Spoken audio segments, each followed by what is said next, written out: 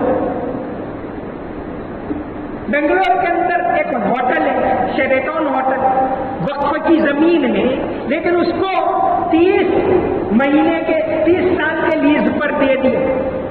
ماہانہ کرایہ بنگلور کا بہت ٹاپ ہوٹل، پوری زمین وقف کی ہے، ماہانہ کرایہ 12,000 روپے. حالانکہ اس کے ایک ایک کمرے کا کرایہ اس سے زیادہ وہ لوگ وصول کرتے ہوں گے. تو اس طرح وقف کی بہت ساری زمینیں ایسی ہیں جہاں یا تو سرکاری کچہریاں بنی ہوئی ہیں یا خود مسلمانوں نے اپنے مکان بنا لیے. اس طرح وقف کی بہت ساری زمینیں. سچر کمیٹی رپورٹ میں اس زمانے میں لکھا تھا کہ اگر 2006 کے اندر کہ اگر وقف کی یہ جتنی بھی زمینیں ہیں ان کا صحیح کرایہ لیا جائے، حالانکہ ان کا سروے بہت ہی ادھورا ہے، پھر بھی انہوں نے لکھا کہ اگر وقف کا صحیح استعمال ہو تو ہر مہینے 1,000 کروڑ روپے کرایہ آ سکتا ہے، جس سے مسلمانوں کے بہت سارے میڈیکل مسائل، مسلم بچوں کا ایجوکیشن اور بہت سارے کام اس کے ذریعے ہو سکتے ہیں. لیکن یہ اوقاف کا صحیح نظام نہیں. وقف ایکٹ 1995 کے بعد پھر اس کو زیادہ ترتیب سے بنایا گیا 2013 کے اندر. وقف کی جتنی ملکیتیں ہیں اس میں ایک ٹریبیونل ہوتی، یعنی وقف کے بارے میں وقف وار کو کوئی ڈاؤٹ ہے کہ بھئی یہ وقف کی زمین ہے اور فلاں آدمی نے اس پر قبضہ کر لیا، تو اس کا کیس وقف ٹریبیونل میں لڑنا ہوتا تھا. اور وقف ٹریبیونل اس میں باقاعدہ سرکار کے مقرر کرنا افسر ہی ہوتے، لیکن وقف ٹریبیونل کے اندر کیس ضلع کورٹ میں اس کا کیس نہیں ہو سکتا، اس کو وقف ٹریبیونل میں جانا پڑتا ہے. وقف ٹریبیونل کے اندر اس کا فیصلہ بہرحال دیر سے صحیح لیکن عام کورٹ کے مقابلے میں جلدی آتا تھا. اب نئے ایکٹ کے اندر اس کو وقف ٹریبیونل کو ختم کرنے جا رہے ہیں. اسی طرح وقف کی جتنی ملکیتیں ہیں ہر ضلع کے اندر اس کا سروے کرنے کے لیے وقف بورڈ کا ایک الگ کمشنر ہوتا تھا. اب نئے ایکٹ کے اندر اس کو بھی ختم کر کے اب سارے اختیارات ضلع کلیکٹر کو دے دیے جاتے کہ بھئی جو بھی وقف کی ملکیت پورے ضلع کے اندر ہے اس کا سروے کرنا، وہ کیا ہے کیا نہیں ہے، یہ سارا کا سارا اختیار ضلع کلیکٹر کو نئے قانون میں دیا جا رہا ہے. یہ نئے قانون کی لوگ مخالفت کر رہے ہیں، اس کی بہت ساری وجوہات ہیں. اس میں سے ایک وجہ یہ بھی نئے قانون کے اندر یہ کہتے ہیں کہ بھئی عورتوں کو شامل کیا وقف کاؤنسل میں اور وقف بورڈ میں. یہ عورتوں کو شامل کرنا یہ لفظ بڑا ہے، ورنہ اس سے پہلے عورتیں نہیں تھی، یہ نہیں تھی کہ بھئی اتنے ممبر بنا سکتے، تو اس میں مرد ہو عورتیں، اور پچھلے پہلے بھی عورتیں رہی ہیں. جیسے مختار عباس نقوی کی وقف کاؤنسل میں 2 عورتیں شامل. تو یہ بتایا جا رہا ہے کہ ہم عورتوں کو اختیار دیتے ہیں، شامل کرتے، اس میں کوئی حرج نہیں کرتے، لیکن وہ تو پہلے سے ہی چلا رہا ہے. اس کے اندر جو دوسری خامیاں ہیں کہ سارے اختیارات ضلع کلیکٹر کو دے دیے گئے. ضلع کلیکٹر بھی ایک سرکاری افسر ہے، لیکن اب تک اس کا کام جو سارا سروے کرنا، وقف بورڈ کو کرنا. اسی طرح نئے قانون کے اندر وقف ٹریبیونل کو ہی ختم کر دی، یعنی اب آپ کو وقف کے بارے میں کوئی بھی کیس لڑنا ہے تو عام کورٹ کے اندر سیدھے ہی جانا ہو. اسی طرح نئے قانون کے اندر جو بہت ساری تبدیلیاں کی گئی، اس میں سے ایک تبدیلی یہ بھی کی گئی آئندہ آپ کو وقف کرنا ہے. اب تک تو یہ گنجائش تھی کوئی غیر مسلم بھی وقف کرنا چاہے تو کر سکتا ہے. اب مسلمان بھی کم سے کم 5 سال سے وہ مسلمان ہو تو ہی وقف کر سکتا ہے. اس کو کلیکٹر کے یہاں جانا پڑے گا, کلیکٹر ساری منظوری دے, اس کے بعد ہی وقف کر سکتا ہے. تو آنے والے وقت کے اندر وقف کرنے کو بھی تھوڑا مشکل بنا دیا گیا. یہ وقف کی زمینیں ہیں, وہ وقف بورڈ کی ہے ہی نہیں, وہ تو ہر مقامی وقف کی ہے.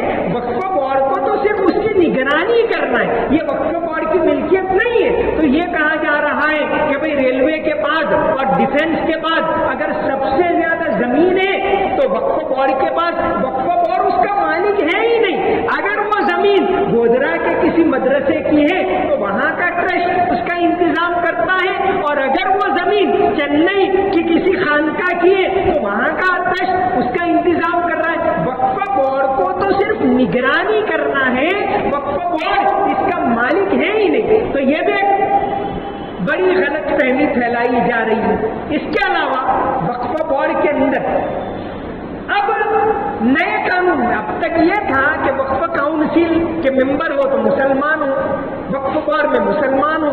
اب نئے قانون میں مسلمان کا لفظ ہٹا دیا گیا. کوئی بھی اس کے اندر ممبر ہو سکتا ہے جس کو سرکار طے کرے. اب تک یہ نہیں.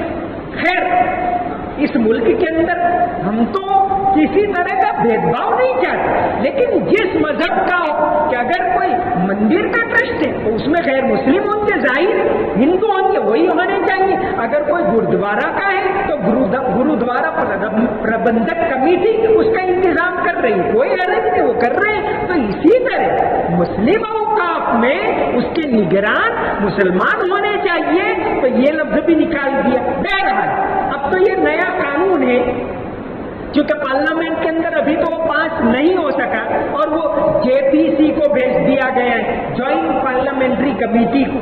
لیکن آگے جا کر دوبارہ یہ آ سکتا ہے. تو جتنے اوقاف ہیں وقف کی ملکیتیں وہ میری تمہاری نہیں, سارے مسلمانوں کی ہیں. اس کی حفاظت کرنا یہ سب کی ذمہ داری ہے. اللہ کے نبی صلی اللہ علیہ وسلم نے فرما دیا وہ قیامت تک کے لیے وقف ہے. اس کی نگرانی کرنا, اس کی دیکھ بھال کرنا, اس کا صحیح انتظام ہوتا ہے کہ نہیں, آپس میں مل جل کر کرنا. سب سے اہم کام کہ اس کے کاغذات درست ہیں کہ نہیں. چونکہ نئے قانون میں ایک تبدیلی یہ بھی کی گئی ہے. پہلے کہ بھئی یہ وقف کی زمین ہے, مسجد ٹرسٹ نے کہا کہ یہ وقف کی زمین. اگر کوئی دعویٰ کرے کہ زمین میری, تو پرانے وقف ایکٹ کے مطابق 1995 کے وقف ایکٹ کے مطابق یہ تھا کہ جو آدمی دعویٰ کرے اس کو ثابت کرنا پڑتا تھا کہ یہ میری زمین ہے, کاغذات لاؤ, آپ ثابت کرو. اب یہ ہو گیا, الٹا کر دیا کہ اب وقف بورڈ کو ثابت کرنا پڑے گا کہ یہ زمین ہماری ہے. دیکھو 1453 میں کھلا آدمی نے وقف کی تھی. اب پرانے کاغذات تو سب جگہ کہاں ہوں, سب کو پتا ہے کہ مسجد ہے اور اتنی صدیوں سے. تو وقف کو اگر عدالت میں کیس جاتا ہے تو اس کو ثابت کرنا یہ بھی نئے قانون کے مطابق دشوار ہو گئے. اوقاف یہ اللہ کی زمینیں ہیں, یہ اللہ کے لیے ہے, اس کا صحیح استعمال ہو, صحیح طریقے سے اس کا کرایہ بھی وصول کیا جائے. اس کی زمینیں ہیں, اس کا برابر سروے ہو, برابر ناپ ہو, اور اس کے جو نیم ہے کہ بھئی اس کو کہاں رجسٹر ہونا ہے, چریٹی کمشنر کے وہاں ہونا ہے یا وقف بورڈ کے اندر ہونا ہے. ان ساری چیزوں کو برابر جائزہ لینے کے لیے اور برابر نگرانی کرنے کے لیے ہر شہر کے اندر چند ایسے ذمہ دار ہوں جو ان باتوں کا جائزہ لیں اور ہم ان کا تعاون کریں. یہ نہیں کہ ہم ان کے لیے رکاوٹ بنے, ان کو مدد کریں کہ 2-4 ذمہ دار ہیں تو سب اگر نہیں نبھا سکتے تو ہم ان کی مدد کریں. اور اس طرح پورے شہر کے اندر اور پوری ریاست کے اندر, پورے ضلع کے اندر اور پورے ملک کے اندر جتنی وقف کی ملکیتیں ہیں وہ اللہ کی ہیں. یہ ہندوستان قانون جو وقف ایکٹ ہے وہ پارلیمنٹ نے بنایا ہے, اس کے مطابق بھی یہ وقف کی زمین ہے. اس قانون کے مطابق بھی اس کو قیامت تک بیچ نہیں سکتے. اگر قبرستان ہے تو وہ قبرستان کی زمین ہے, اگر مدرسہ ہے تو مدرسے کی زمین ہے. کسی ٹرسٹی کی نہیں ہے, کسی مولانا کی نہیں، کسی کی بھی نہیں، اللہ کے لیے، تو ان کی نگرانی کرنا، ان کو صحیح طرز پر لانا، یہ تمام کے تمام مسلمانوں کی ذمہ داری ہے۔ ٹرسٹی تو اس کے نگراں ہے، وہ تو پہلے ذمہ دار ہے، لیکن اس کا مطلب یہ نہیں کہ میں اور آپ اس کے ذمہ دار نہیں ہیں۔ یہ مسجد ہے تو ٹرسٹ کو تو ایک انتظام سونپا ہے، لیکن ہم سب اس کے ذمہ دار ہیں۔ تو یہ نہیں، سب جگہ جہاں بھی وقت ہو وہ صحیح ترتیب کے اوپر آئے، یہ آج کے وقت کے اندر ضروری ہے۔ اس سلسلے میں ہم تمام بیدار ہوں اور مل جل کر، ایک ہو کر، ایک دوسرے کی کاٹ کر نہیں کہ میں ٹرسٹی ہوں تو میں اس کی مخالفت کروں، یہ میری مخالفت، یہ نہیں، یہ زمین میری بھی نہیں ہے، ان کی بھی نہیں ہے، مخالفت کرنے والے کی بھی نہیں، اللہ کی، اللہ کے لیے، اس کے رسول صلی اللہ علیہ وسلم کے لیے ان ساری ملکیتوں کا انتظام صحیح طریقے سے ہو، اس کے کاغذات صحیح طریقے سے ہو۔ اس کے لیے اس وقت میں ہمیں بیدار ہونے کی ضرورت ہے تاکہ آنے والے وقت میں اس ملک کے اندر عافیت رہے، امن و امان رہے، قیامت تک یہ اللہ کے گھر آباد رہے، قیامت تک یہ مدرسے آباد رہے، قیامت تک یہ قبرستان ہے وہ قبرستان رہے۔ اس کے لیے جس طرح اور سارے دینی کام ہیں، یہ بھی ایک دینی کام ہے، اس کی طرف ہم تمام کو توجہ دینے کی ضرورت ہے۔ اللہ تبارک و تعالی عمل کرنے کی توفیق عطا فرمائے۔ وآخر دعوانا ان الحمد للہ رب العالمین۔ سنت پڑھیں۔